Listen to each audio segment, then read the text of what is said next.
So can you actually see my screen? Yeah, that looks great. Okay, thank you. So hello again, and I'm glad actually to join this call today and share my work during my internship. So as of course already mentioned, my name is Hanan Younes. I have engineering background from back home Libya, plus computer engineering degree from Waterloo, Canada. I had the pleasure actually during the past 3 months to work to join the InterMine team as an Outreachy intern. And I was working during that time on the Create InterMine user training documentation. During my internship, sorry, okay. Actually, I had the pleasure to work under the mentorship of Rachel and Kevin Harold. So today I'll be actually talking about a little bit about my project, the work that I have done during this internship, some challenges I encountered during that time, plus of course benefits on working on this project. Please feel free to ask me any question during this presentation or even after. So as actually most of you already know that InterMine is an open source data warehouse for biological data that allows users, researchers to search, analyze, and create data using a web application. So various user documentations are available to assist users in efficiently find their information. So these documentations include user manuals or like tutorials for different UI features or sections, some like exercises with answers, as well as video tutorials. So my project basically was, since the current user documentations were kind of mainly focusing on the old or the legacy application that soon will be replaced by the BlueJeans interface. So here, since the two interfaces are kind of offer almost the same features, but there is still considerable kind of differences in appearance as well as functionality. So these differences actually will cause the user documentation to be incompatible with the BlueJeans interface, which may actually cause the users to actually lose focus or just get lost because they're not compatible. So the project was actually to recreate all the training material to be actually according to the NewJeans application, the BlueJeans application, sorry. So these images actually will show the current examples of the current documentation. So they demonstrate some of the main features, annotated kind of screenshots, and like how to contact the InterMine team and so on.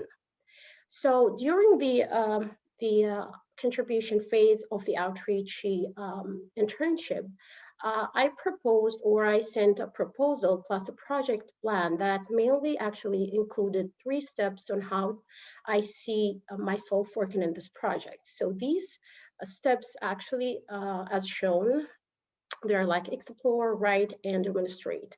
So the first one is explore. So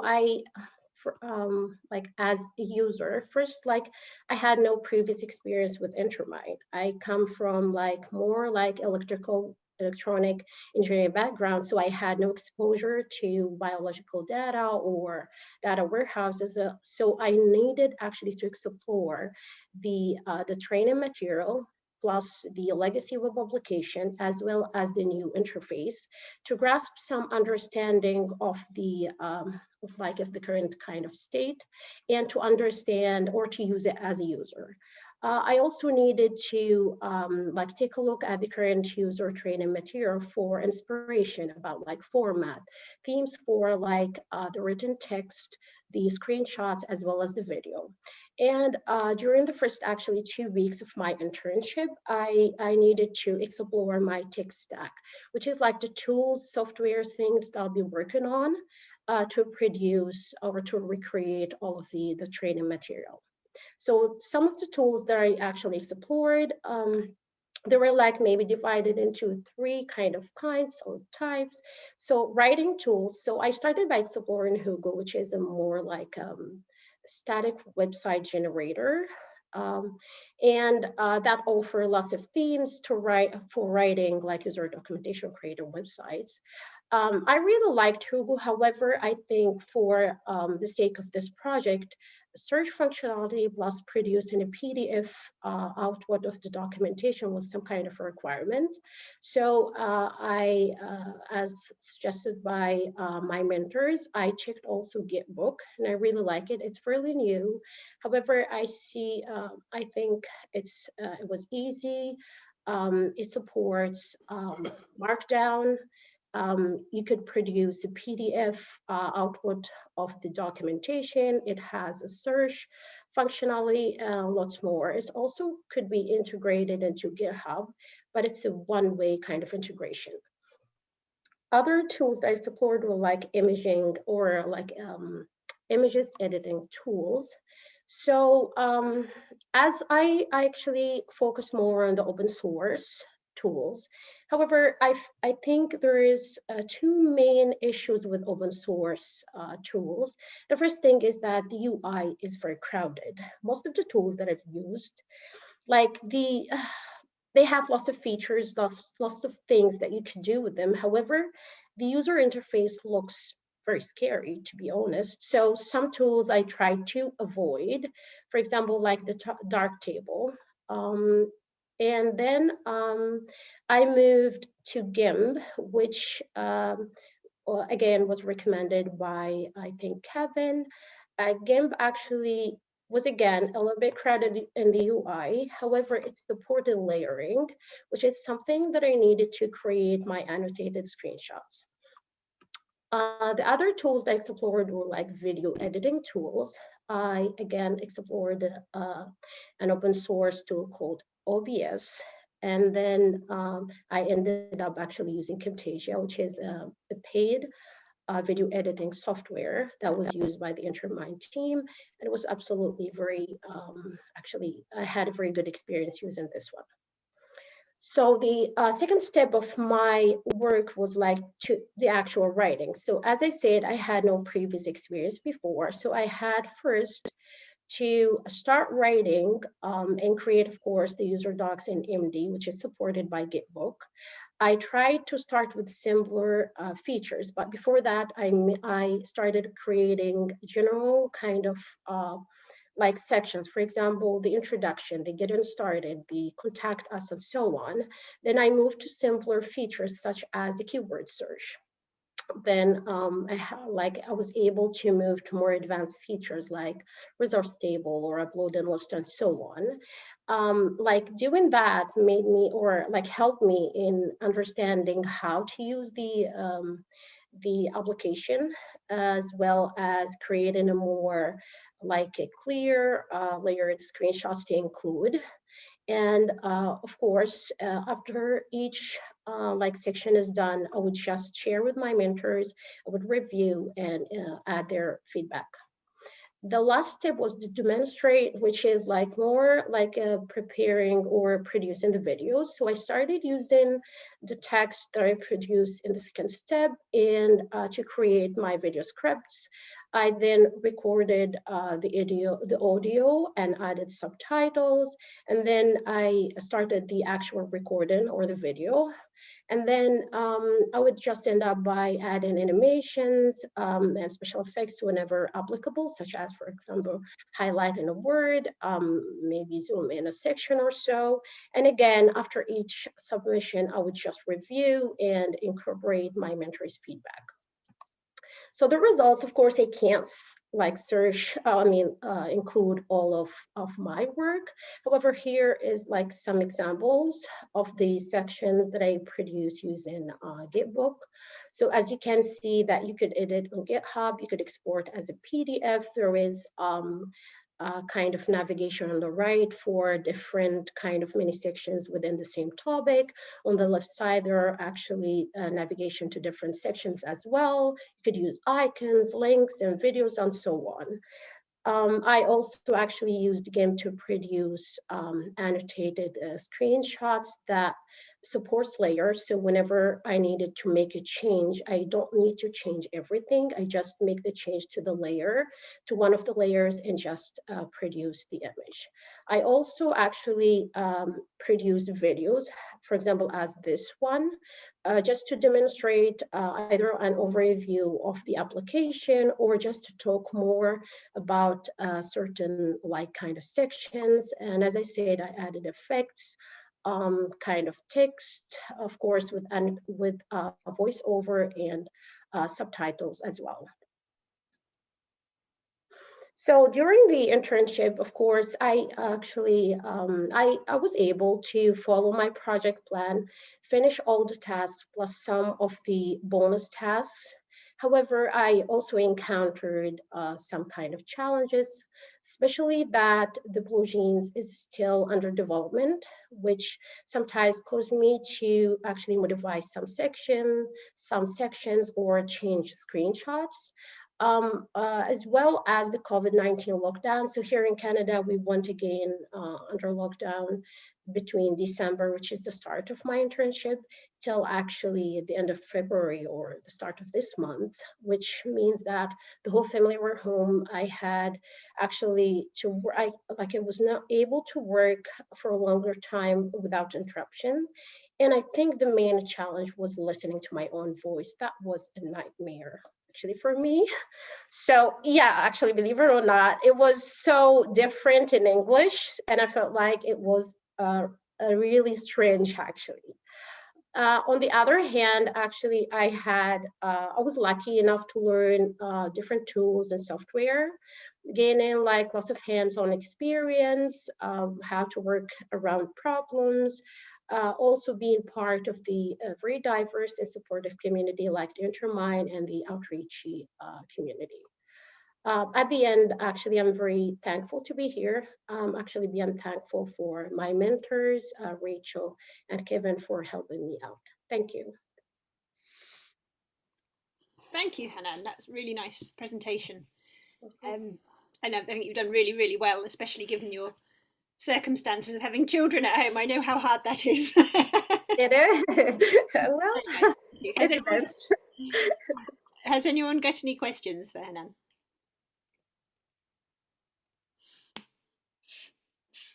Are you thinking about going into technical documentation as a profession, or is this just kind of a side project that you picked up? Well, actually, it's a side project. I did other documentation during my studies, but right now I have something like what kind of a position for a technical writer, but I don't think I'll be focusing on this. I might just, because for me, I moved from electronic, which is more hardware, to now kind of a software, but I don't call myself like an expert. So right now I need to work more on the technical or development side. So for now, I might, but on the long run, I don't think so.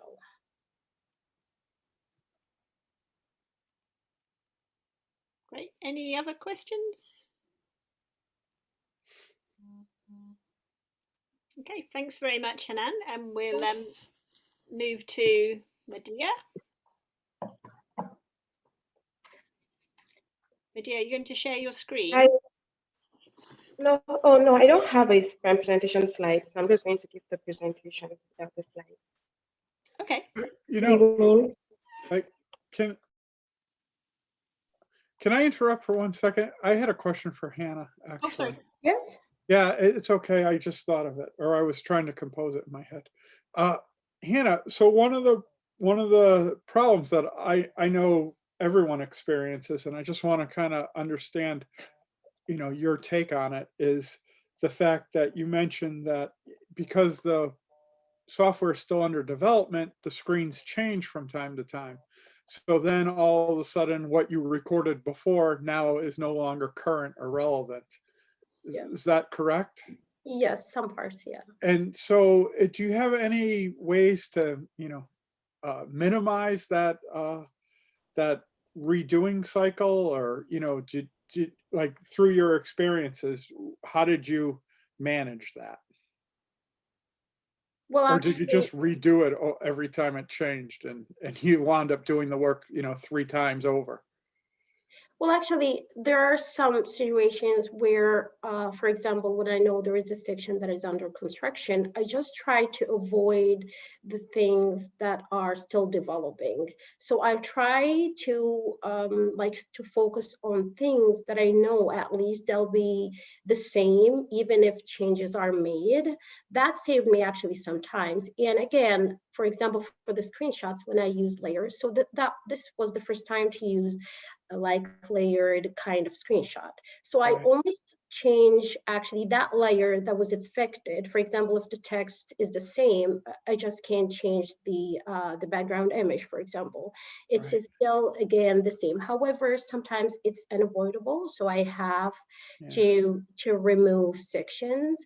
But for most of the part, I think the record, and that's why maybe I separated, for example, for the videos, I separated the audio from the video and the subtitles, so that I can still, if the UI changed, still the audio will be the same, the subtitles are the same. I just need to cut that section that changed and just replace it. It was not actually tough.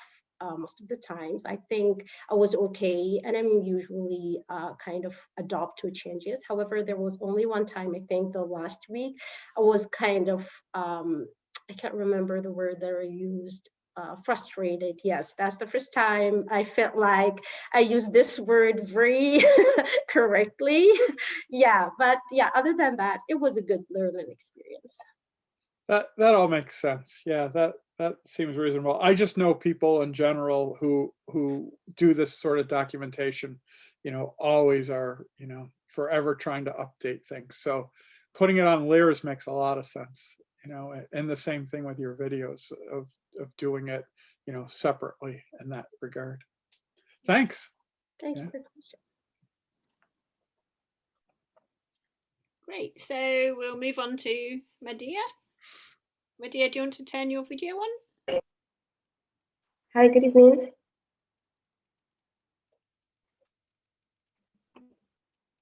Okay, can you hear me? Everyone? We can hear you. Yes, we can't see you.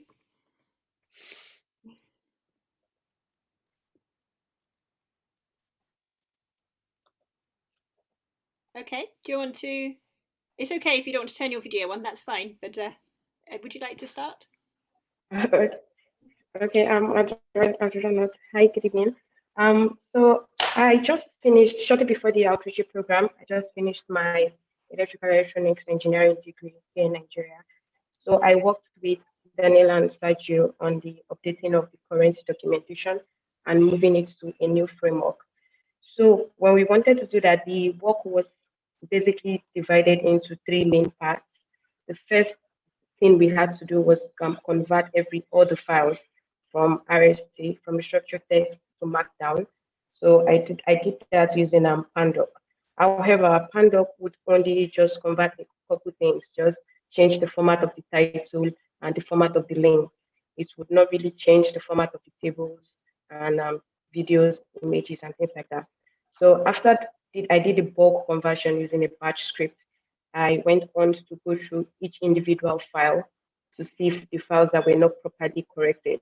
So I had a spreadsheet with the names of all the files so that I could keep track of the files I had gone through and those I had not. So after doing that, corrected all the tables and the images and videos that were not properly converted. Then simultaneously while doing that, I also went through those documents and checked for the grammar and spelling errors. So that was just me reading through the documentation and correcting things that were not, mostly typographical errors. Then after finishing that and having properly structured Markdown documents, and I went through the files afresh since I already had an idea of what the documentation was about. So after going through the files afresh, I was able to restructure some instructions and remove some instructions that seemed a bit redundant and added some that were not easy to follow. So once I completed that, that was me completing the second phase of the project. Now, after doing that, we now decided to move into a documentation framework. At the start, we were using Gitbook because it offered the advantage of you could search, you could download as PDF, then editing was really easy and fast.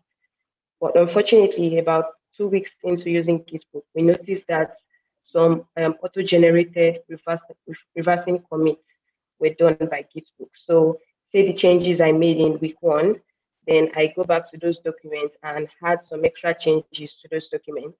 Then we notice that once I commit to those changes in less than 24 hours, another auto-generated commit would go, and that commit would basically reverse all of the new changes that I had done. So we contacted the dev support in Gitbook, where they did admit that they've had the same issues with some of their other customers, and they said they would get back to us when they resolve it. So we waited for, I think, about a week before we decided to explore other documentation frameworks. So one of the ones we explored was the Hugo, because it used Hugo for the training portal and the InterMine website. So we found a theme in Hugo called Doxy, and we decided to try that out. But before fully committing to using the documentation, I did some tryout from tests, and also went through some established documentations that used Doxy. So the one thing we noticed and was going to be a disadvantage for us was when you try to access the documentation locally. So when you clone the website and you try to run it locally without a proxy, you can only have access to the most recent version. So you lose access to all the previous versions, which was a bit unfortunate because every other thing worked fine. They had a very good search feature, and the outline was pretty nice. So then we went on to use Docusaurus.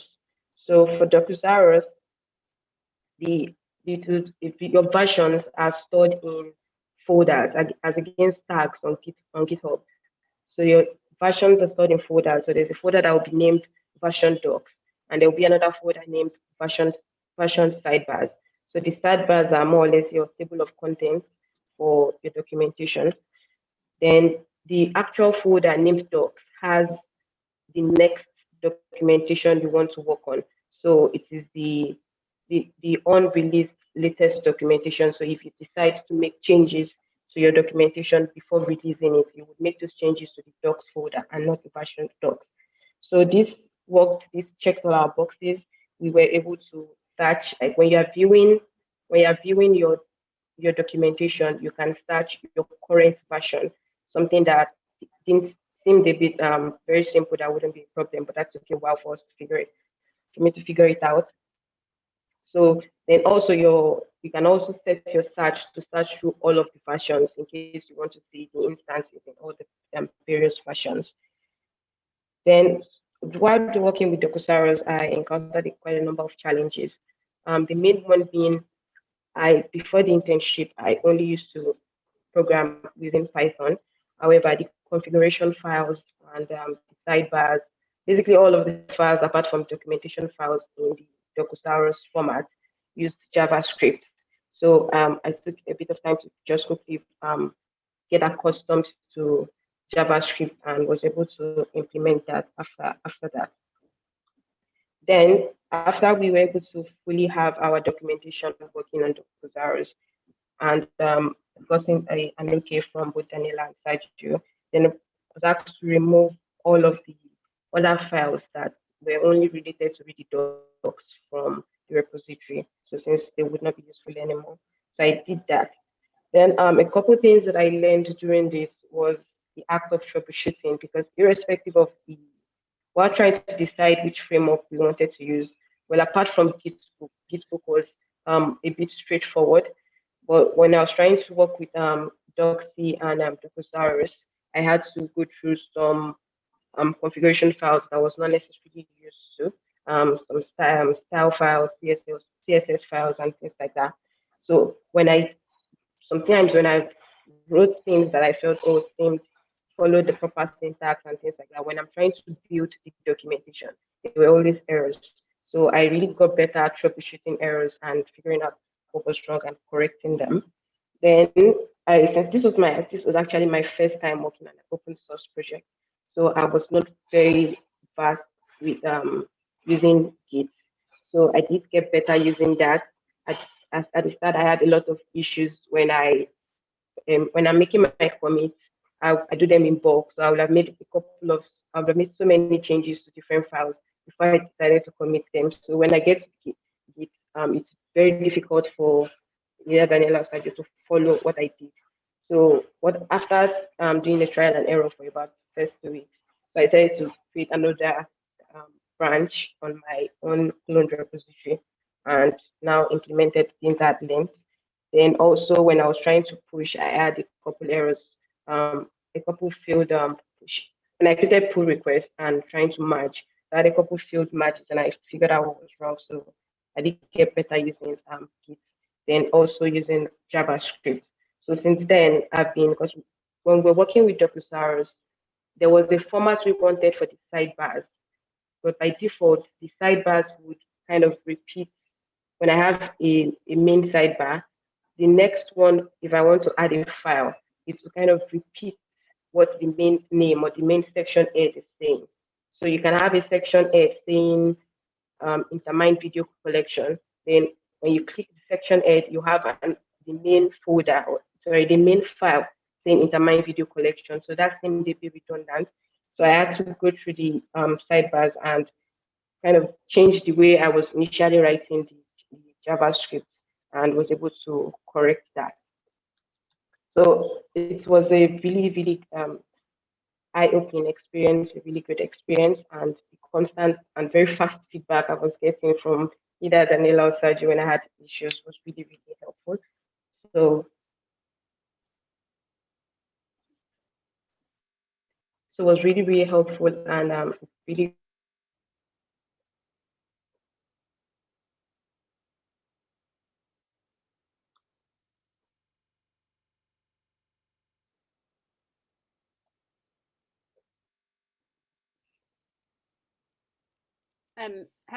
Have you finished, my dear? We can't hear you anymore.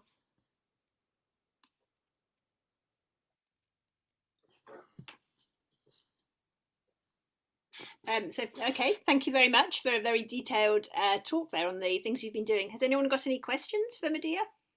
No, I just wanted to say thanks, thanks, Maria, for your great work. Thanks for working so hard, figuring out what was the best platform for the documentation, because you really spent a lot of time investigating on Gitbook, Hugo, and then we will end with Docusaurus. So thank you a lot for your great work and to fixing so many typos, so rephrase so many sentences, fix so many broken links. Thanks a lot, Maria. Brilliant, great. And thank you. I think I lost my internet connection, but I'm back. Yeah, I think maybe just right at the end there we lost you. Thank you very much, and thank you very much to Hanan as well. And both of you have done some amazing work for us. Sorry, Medea.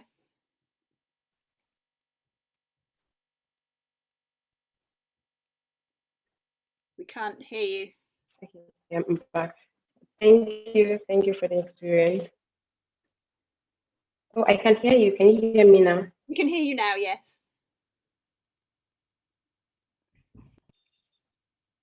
Okay, great. Thank you both, because the work you've done has been so amazing for us, because having all this documentation written, updated is absolutely fabulous for us. And so we wish you both luck with the next things that you go on to do. And now we have some InterMine. Daniela's going to talk about the InterMine release, and Kevin's going to give up some update about Blue Jeans. Hanan and Madia, you're welcome to stay on the call, but really don't feel like you have to if you'd like to leave now, because it may not be very relevant to you now. And thank you both again. So over to you, Daniela. Yeah, so just a few words on the InterMine releases. So last week, we have released InterMine 4.3.1. We did this release because we wanted, essentially, we want to release a bug fix to the Gene Expression Atlas displayers. And so mainly, if you have an issue with that display, just download the point to the 4.3.1 release and just redeploy the web app. From the web app point of view, there are no other important changes on this release. I just, if you install locally and modify locally the InterMine modules, you might have noticed that with this release, we have migrated from Travis to Actions. We had to do because Travis stopped working. I don't remember when, at the end of the last year, yes. So now I think is a pretty easier. If you have a GitHub account, of course you have, you can go when you create a new branch and you commit on the new branch, you can go and you push in your branch, you might see in the Actions tab on GitHub, you can check in the action and you can see the integration InterMine CI build running. The only difference with Travis is that with Travis you could, we have a for job. If a job fails, you can rerun or only the job failed. But with Actions, you have to rerun all the build. So it is only the huge difference. And so this is about the 4.3.1 release. About the 5.0.0 release, I want to spend just a few words about this release. So this release mainly contains a lot of new web services to support BlueJeans. In particular, I have added 2 web services to support the login via Google, for example. We have added web services to add the external links in the report page. We have added the web service for the feedback, for changing the email, changing the password, stuff like that. We have tested deeply this release with the BlueJeans interface. So this is to say that we haven't spent, or at least I haven't spent a lot of time testing InterMine 5.0.0 with what we call now the legacy front-end application. I do expect that InterMine 5.0.0 will work pretty well with the legacy web app, but I suggest if you want to use the legacy, just stay to the 4.3.1 release. If you want to move to BlueJeans, I always expect move to InterMine 5.0.0. Another few things, the 5.0.0, unfortunately, we discovered just last week, I discovered when I was uploading 4.3.1 to JCenter, we have just discovered that JCenter will be shut down as well. So we need to move to Maven Central. And what this does mean, a bit of work from us, because we need to deploy, instead to deploy to JCenter, we need to deploy to Maven Central. And for you, as administrator of your mine, probably you only need to change a few lines on the build Gradle property file. So instead to point to JCenter, you need to point to Maven Central. So these are just a few things. The last thing that I want to mention is the InterMine 5.0.0 will include also the frictionless data specification applied to InterMine. And Nikhil has a prepared feedback form. So if you have a time, just spend a few minutes to provide some feedback, and I put the link on the agenda. So yeah, this is from InterMine release point of view. Do you have any question for me? Any doubt? Okay, so I think I have finished. Thanks, Daniela. Kevin, do you want to? Hello. Okay, I think I share the right window. So yeah, about the BlueJeans release. So since last time in February, our previous community call, there's been lots of UI improvements. Sadly, it pierces my heart every time we have to change something and make it differ from the documentation that Hanan wrote, but it's still very similar. So I don't think it will be a problem, and we still have the resources for changing things like layers in screenshots or in Camtasia for the recordings. So yeah, we've gone through some phases of testing now, and feedback, which resulted in bugs being caught and UI improvements. So the homepage is mostly the same. It's just a bit more colorful. There's a bit bigger change to the query builder, which it's still functionally the same, but we noticed during user testing that some people would not understand that they can change the root query because it defaults to Gene. So Daniela suggested this layout, which looks very good.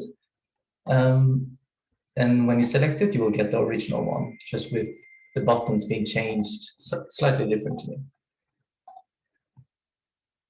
So I'll show now a complete report page. So as I showed before, if you're logged in as an admin, you can access the dropdown node, get to the admin page, and customize or create a custom report page layout. So Rachel has done that for genes so this isn't production HumanMine, it just connects to beta HumanMine because it needs 500 web services that aren't released yet. And she created a very nice gene report page, so you can see how it will look. So specifically the expression section, and we can all expand or collapse this. So the expression section, as you can see, it contains a mix of references or collections in the model that relate to that section, as well as visualizations and templates as well. And there's also a topic filter if you want to look at something specific. And something new is that we add back the legacy web app has on InterMine homolog viewer, so that will query for homologs in the neighborhood mines. And I think also for configured mines, if you have an organization and they're all you use one Bluetooth for multiple InterMine instances, as well as the external resources. So this uses the same web properties file that you also configure in the old web app. So that should just work. One thing that's pretty recent is tools, you can now specify thresholds. And what that means is that you can specify a limit for when they should run. So in this case, this is a very large list of nearly 4,000 genes. And if you had run any visualization tools for this, it will take a lot of time. And so by default, it will stop at 1,000 genes. You can still click this to load them, but I won't do it. And you can specify it per list as well, per tool as well. So some tools, like if I can find an appropriate list.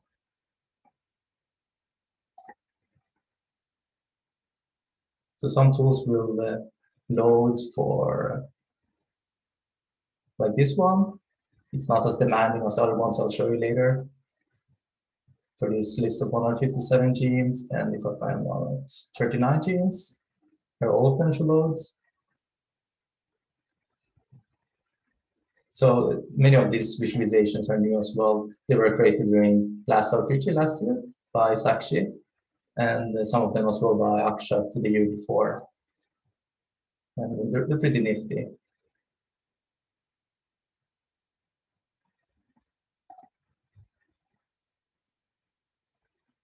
So I guess I could show an example as well of. So of course this you can override it like it says. So I want to start this. Oh, this has an additional one because I think it will be very crowded once I load this.